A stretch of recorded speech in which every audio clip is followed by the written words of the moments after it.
Revise कीजिए 12.2 biotechnological application in medicine के highlights को।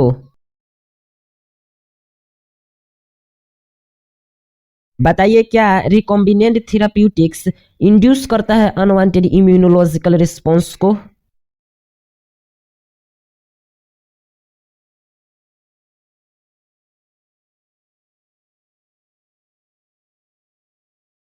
जी बिल्कुल, रिकॉम्बिनेंट थेराप्यूटिक्स इंड्यूस नहीं करता है अनवांटेड इम्यूनोलॉजिकल रिस्पॉन्सेस को। बताइए एट प्रेजेंट कितना रिकॉम्बिनेंट थेराप्यूटिक्स को अप्रूव्ड कर दिया गया है फॉर ह्यूमन यूज पूरे वर्ल्ड में।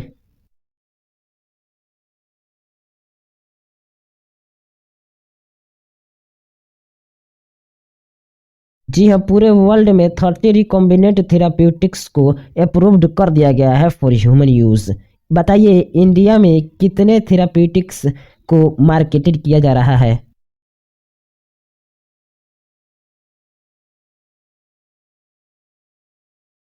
प्रेजेंटली इंडिया में 12 थेराप्यूटिक्स का प्रेजेंटली मार्केटेड किया जा रहा है।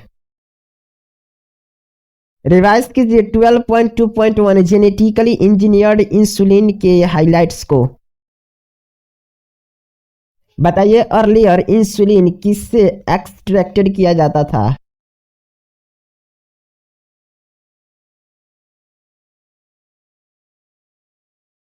जी हाँ, अर्लियर इंसुलिन को pancreas of slotted cattle and pigs से एक्सट्रैक्टेड किया जाता था। बताइए क्या इनसे एलर्जी पेशेंट में हो जाता था।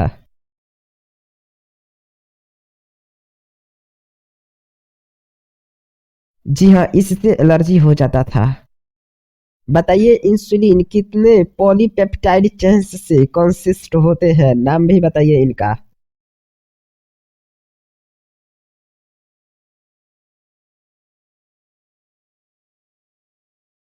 जी हाँ, insulin two short polypeptide chains से कंसिस्ट होते हैं। इनका नाम चेन ए और चेन बी हो सकता है, जो कि बताइए किस ब्रिज के थ्रू लिंक्ड होते हैं।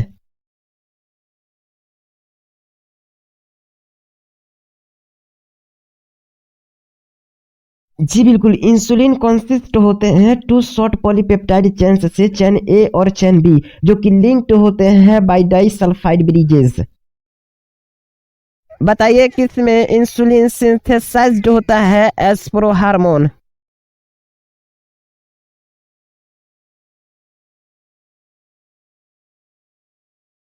जी हाँ, मैमल्स में इंसुलिन सिंथेसाइज्ड होता है एज प्रो हार्मोन। बताइए क्या प्रो हार्मोन को नीड होता है to be processed before it become a fully mature and functional hormone.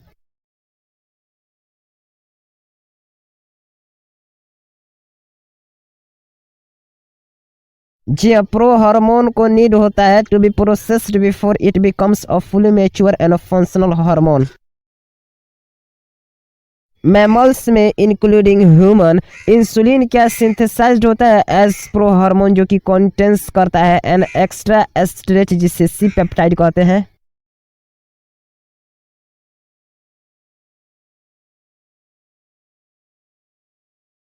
जी हाँ, mammals including human insulin synthesised होता है एज प्रो हार्मोन, जो कि कंटेंस करता है एन एक्स्ट्रा एस्टरेट जिसे सी पेप्टाइड कहते हैं। बताइए क्या सी पेप्टाइड प्रेजेंट होता है मैच्योर इंसुलिन में।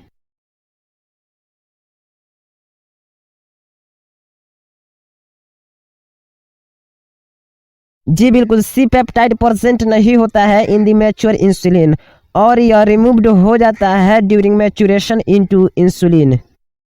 रिकॉम्बिनेंट डीएनए टेक्निक्स का यूज करके प्रोडक्शन ऑफ इंसुलिन के लिए मेन चैलेंजेस यह था कि इंसुलिन को असेंबल्ड किया जाए इनटू ए मैच्योर फॉर्म। क्या मैं लाइन ऑफ एनसीईआरटी सही बोला हूँ।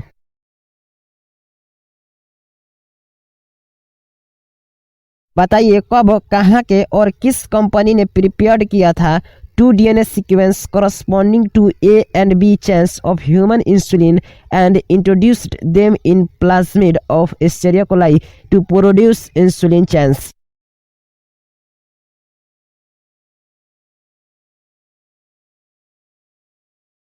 जी बिल्कुल, 1983 में अमेरिकन कंपनी इली लिली ने two sequence corresponding to A और B chains of human insulin को प्रिपेयर्ड किया था और इंट्रोड्यूस किया था उनको in plasmid of Escherichia coli to produce insulin chains. बताइए क्या चेन्स ए और बी को सेपरेटली प्रोड्यूस्ड किया गया था और extracted and combined by creating disulphide bonds to form human insulin.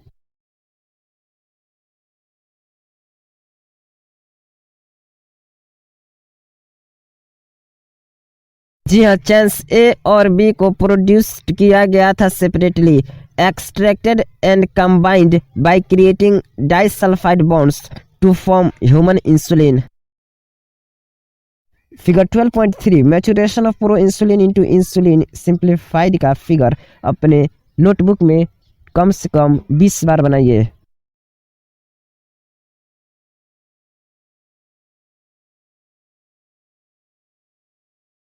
बताइए इसमें फ्री सी पेप्टाइड को किस कलर से दिखाया गया है?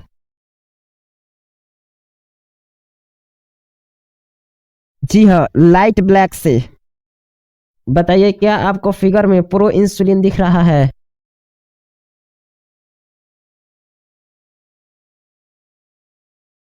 चलिए ए पेप्टाइड, बी पेप्टाइड। बताइए क्या आपको इंसुलिन के ए पेप्टाइड और बी पेप्टाइड के बीच डाइसल्फाइड का ब्रिज दिख रहा है? चलिए 12.2.2 जीन थेरेपी के हाइलाइट्स को रिवाइज कीजिए। बताइए जीन थेरेपी क्या है?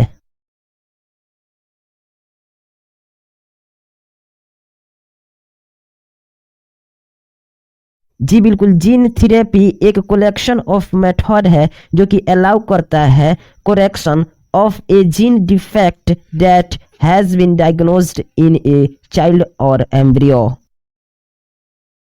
बताइए क्या एम्ब्रियो में जीन थेरेपी से डिफेक्टेड जीन को करेक्ट किया जा सकता है?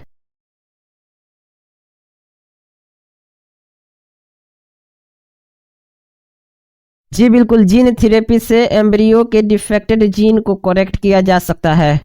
बताइए क्या जीन्स को पर्सन्स के सेल या टिश्यू में इंसर्ट किया जाता है to treat a disease?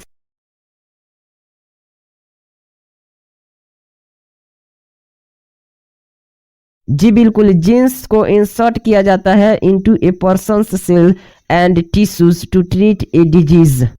Correction of a genetic defect में इन्वॉल्व होता है delivery of a normal gene into the individual और embryo to take over the function of and compensate for the non functional gene.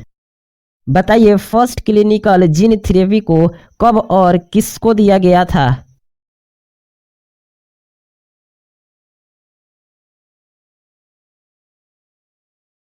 जी बिल्कुल, first clinical gene therapy को 1990 में 4 साल के girl को दिया गया था जिसे एडिनोसिन डाइएमिनेज डिफिशियंसी यानी कि एडीए था।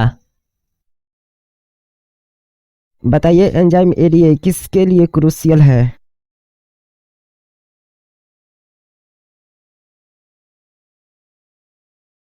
जी हाँ, एंजाइम एडीए इम्यून सिस्टम के फंक्शन के लिए क्रूशियल है यानी कि इम्पोर्टेंट है यानी कि महत्वपूर्ण है। बताइए एडीए डिफिशियंसी क्यों होता है?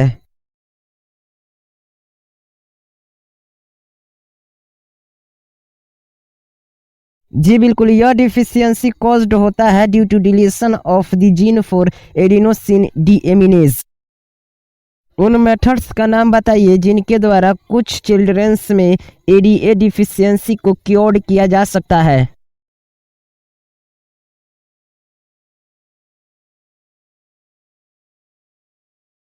जी बिल्कुल, एडीए डिफिशियंसी को कुछ चिल्ड्रंस में बोन मैरो ट्रांसप्लांटेशन और एंजाइम रिप्लेसमेंट थेरेपी जिसमें एडीए को इंजेक्शन द्वारा पेशेंट को दिया जाता है। बताइए क्या ये कम्प्लीटली क्यूरेटिव अप्रोच है?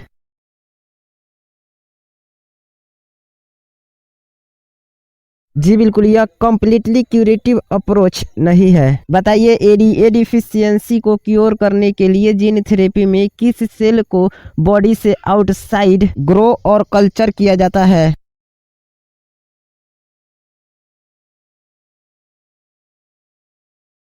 जी हाँ, पेशेंट के लिम्फोसाइट को उसके बॉडी से बाहर ग्रोन और कल्चर किया जाता है। बताइए किसका यूज करके फंक्शनल एसीडीएनए को इंट्रोड्यूस किया जाता है लिम्फोसाइट्स में।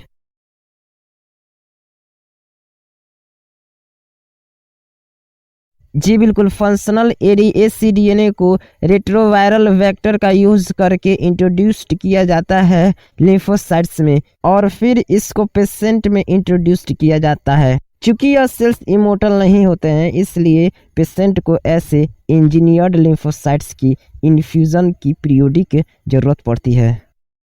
क्या आप इसका परमानेंट इलाज बता सकते हैं?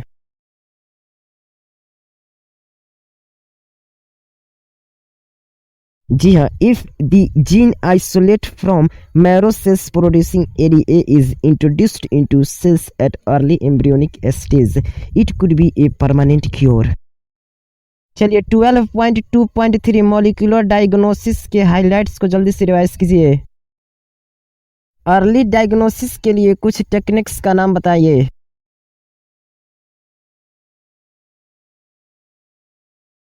जी बिल्कुल, रिकॉम्बिनेंट डीएनए टेक्नोलॉजी, पीसीआर यानी कि पॉलीमरेज चेन रिएक्शन, और इलिसा यानी कि एंजाइम लिंक्ड इम्यूनोसॉर्बेंट ऐसे कुछ टेक्निक्स हैं अर्ली डायग्नोसिस के। बताइए पीसीआर के द्वारा क्या किया जाता है?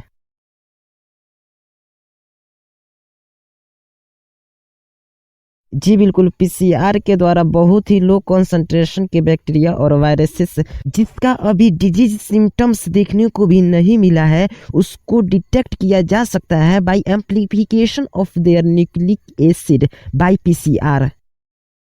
बताइए किस मेथड का यूज किया जाता है सस्पेक्टेड एड्स पेशेंट के एचआईवी को डिटेक्ट करने के लिए?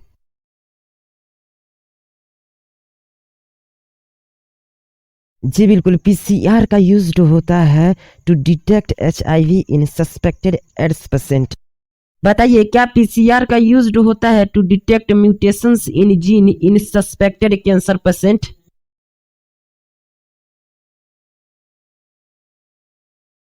जी बिल्कुल, पीसीआर का यूज्ड होता है to detect mutations in gene in suspected cancer patients. बताइए क्या यह पावरफुल टेक्निक है to identify many other genetic disorders?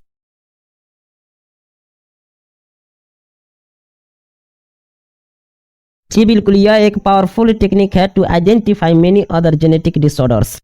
बताइए कौन टैग्ड होता है with a radio active molecule that is probe is allowed to hybridise to its complementary DNA in a clone of cells followed by detection using auto radiography.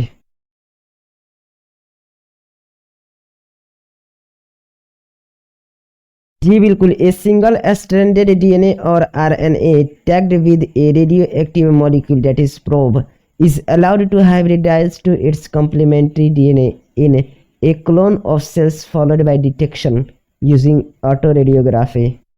इसलिए clone having the mutated gene appear नहीं होता है on photographic film क्योंकि the probe will not have complementarity with the mutated gene.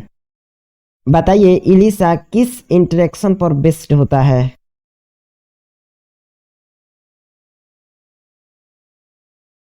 जी हाँ, ELISA principle of antigen antibody interaction पर based होता है। क्या पैथोजन के द्वारा इन्फेक्शन को डिटेक्ट किया जा सकता है by the presence of antigens that is proteins glycoproteins etcetera by detecting the antibodies synthesised against the pathogen?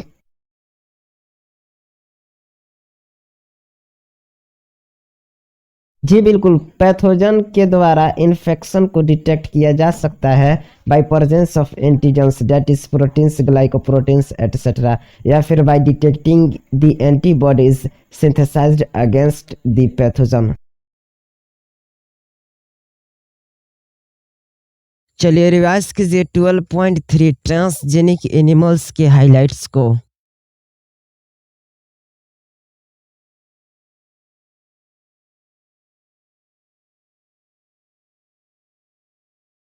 बताइए ट्रांसजेनिक एनिमल्स किसको बोलते हैं?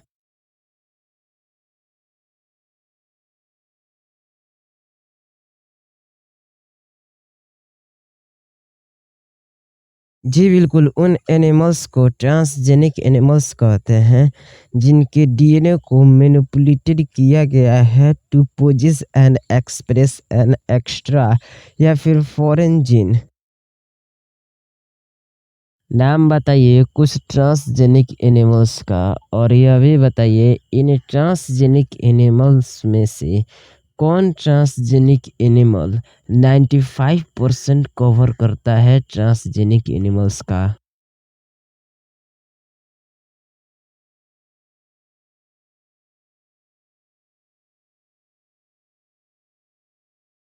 जी बिल्कुल, transgenic rats, transgenic rabbits, transgenic pigs, transgenic sheep, transgenic cows और ट्रांसजेनिक फिश को already produced किया जा चुका है, लेकिन over 95% of all existing transgenic animals are mice।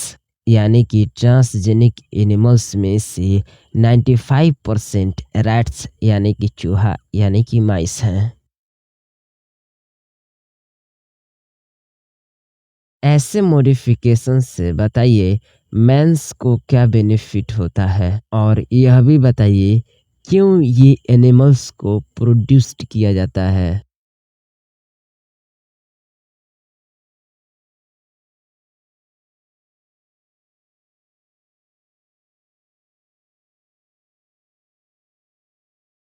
जी बिल्कुल, एनसीईआरटी के अनुसार इसके 5 कॉमन रीज़न हो सकते हैं।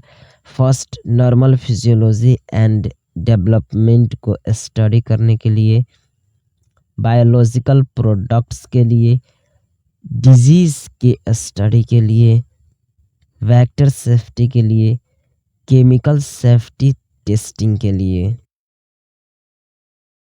क्या इंसुलिन एक ग्रोथ फैक्टर है?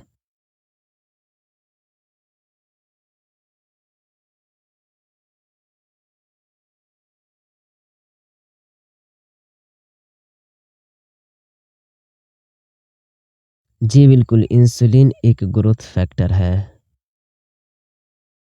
नाम बताइए उन ह्यूमन डिजीजेस का जिसके लिए ट्रांसजेनिक मॉडल्स एग्जिस्ट करता है।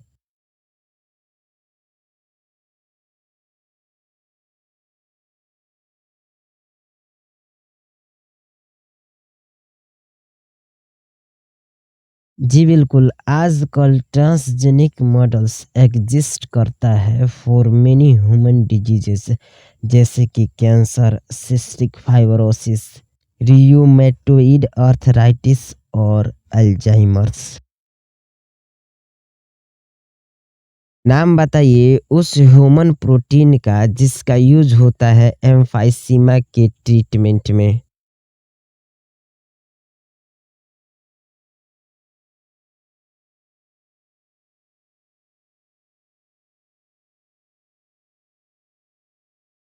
जी बिल्कुल, human protein alpha one antitrypsin use होता है टू ट्रीट एम्फाइसीमा।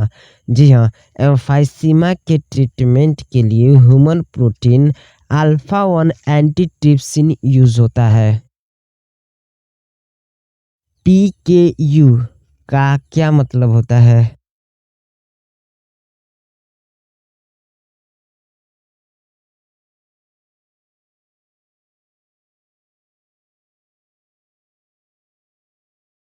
जी बिल्कुल, फिनाइल केटोनूरिया। बताइए क्या फिनाइल कीटोनुरिया यानी कि पीकेयू और सिस्टिक फाइब्रोसिस के लिए क्या ट्रांसजेनिक एनिमल्स यूज किए जा सकते हैं?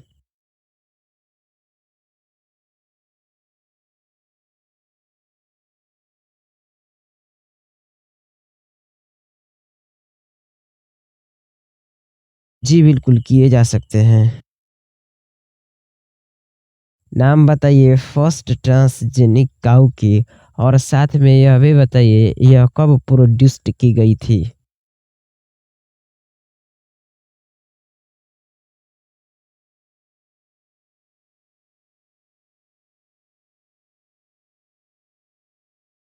जी बिल्कुल, फर्स्ट ट्रांसजेनिक काऊ का नाम रोजी है और यह 1997 में प्रोड्यूस्ड की गई थी।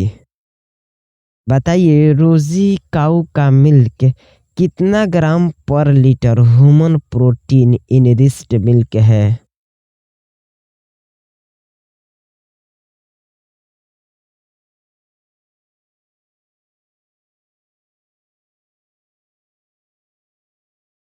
जी बिल्कुल, रोजी काऊ का मिल्क 2.4 ग्राम्स पर लीटर ह्यूमन प्रोटीन इन रिस्ट मिल्क है। रोजी काऊ का मिल्क क्या कंटेंट करता है जो कि nutritionally a more balanced product है for human babies than natural cow milk.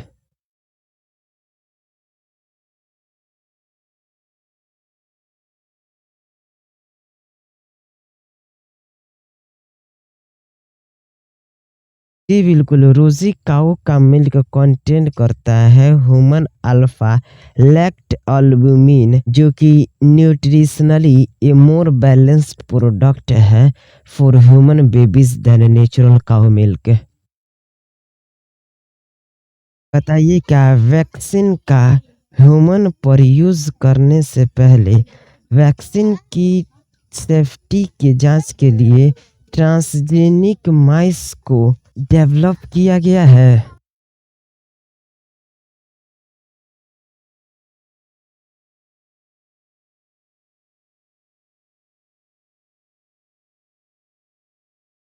जी बिल्कुल, वैक्सीन का ह्यूमन पर यूज करने से पहले वैक्सीन की सेफ्टी की जांच के लिए ट्रांसजेनिक माइस को विकसित किया गया है।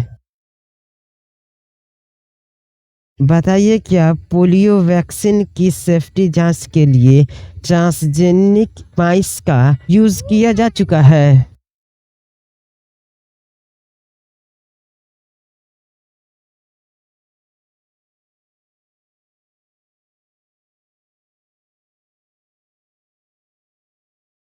जी बिल्कुल, पोलियो वैक्सीन की सेफ्टी टेस्ट के लिए ट्रांसजेनिक माइस का उपयोग किया जा चुका है या फिर ट्रांसजेनिक माइस का यूज किया जा चुका है।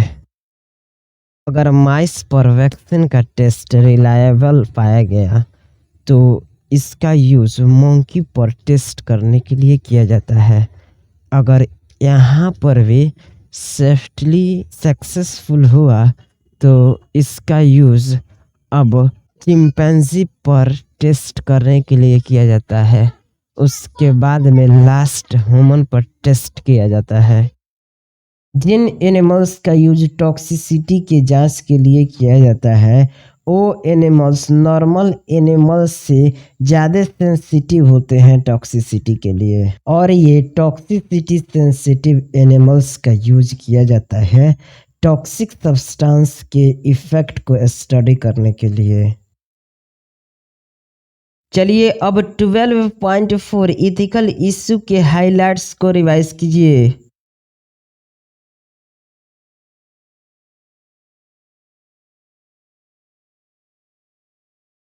फुल फॉर्म बताइए GEAC यानी गीक का।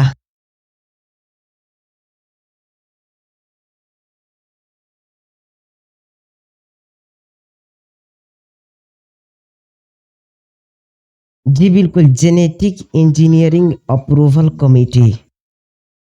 बताइए GEAC यानी कि जेनेटिक इंजीनियरिंग अप्रूवल कमेटी क्या करता है।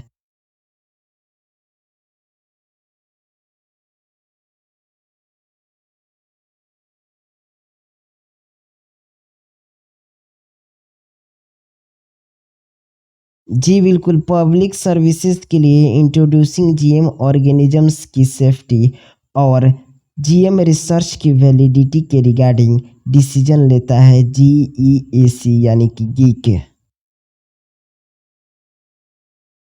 बताइए इंडिया में राइस के कितने एस्टिमेटेड वैरायटीज हैं।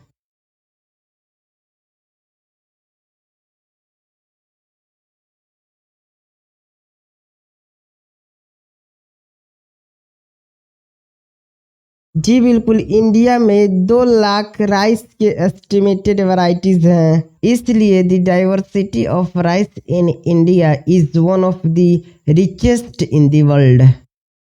बताइए इंडिया में बासमती राइस के कितने वैरायटीज को ग्रोन किए जाते हैं।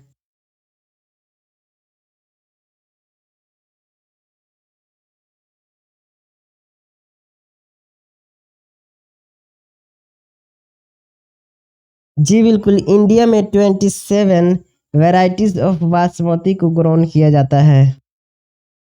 यूएस की कंपनी जिस बासमती राइस का पेटेंट कराया है वो बासमती राइस कहाँ का है।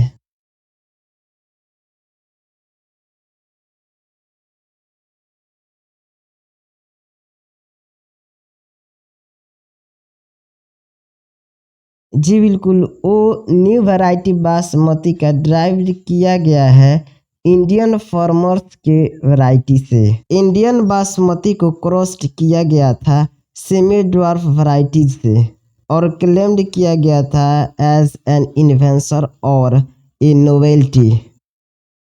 कई बार Indian traditional herbal medicine example turmeric neem वगैरह को भी पेटेंट कराने की कोशिश की गई है।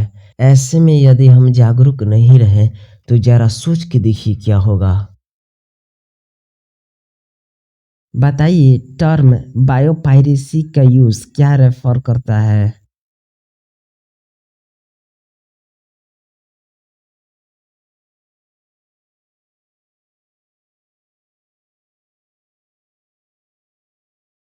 जी बिल्कुल, मल्टीनेशनल कंपनीज या फिर दूसरे ऑर्गेनाइजेशन के द्वारा किसी कंट्री या फिर उससे संबंधित पीपुल से बिना कॉम्पनसेटरी पेमेंट के बायो रिसोर्सेस का यूज करना बायोपायरेसी कहलाता है।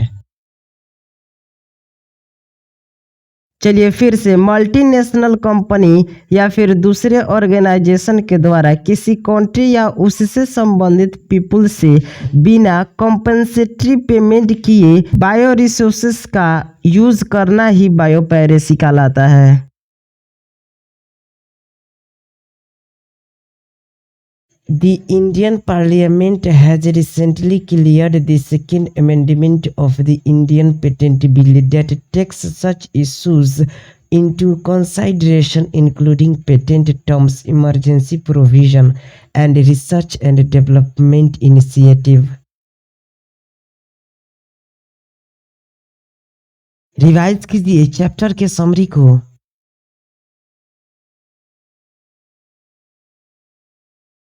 जेनेटिकली मॉडिफाइड ऑर्गेनिजम्स यानी जीएमओ को क्रिएट करने में जनरली यूजिंग टेक्निक्स का नाम बताइए।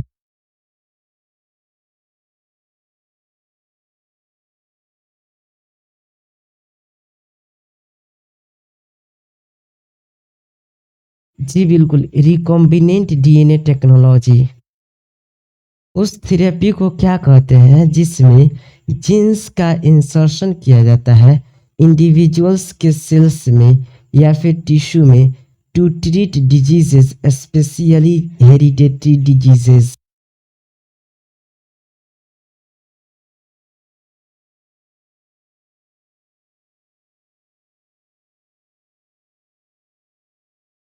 जी बिल्कुल, उसको जीन थेरेपी बोलते हैं। Gene therapy is the insertion of gene into an individual cells and tissues to treat diseases specially hereditary diseases. Gene therapy से ही डिफेक्टिव म्यूटेंट एलील को फंक्शनल वन या फिर जीन टारगेटिंग से रिप्लेस किया जा सकता है जिसमें जीन एम्प्लीफिकेशन इन्वॉल्व होता है। बताइए वायरस अपने होस्ट पर किसको पूरा करने के लिए अटैक करता है।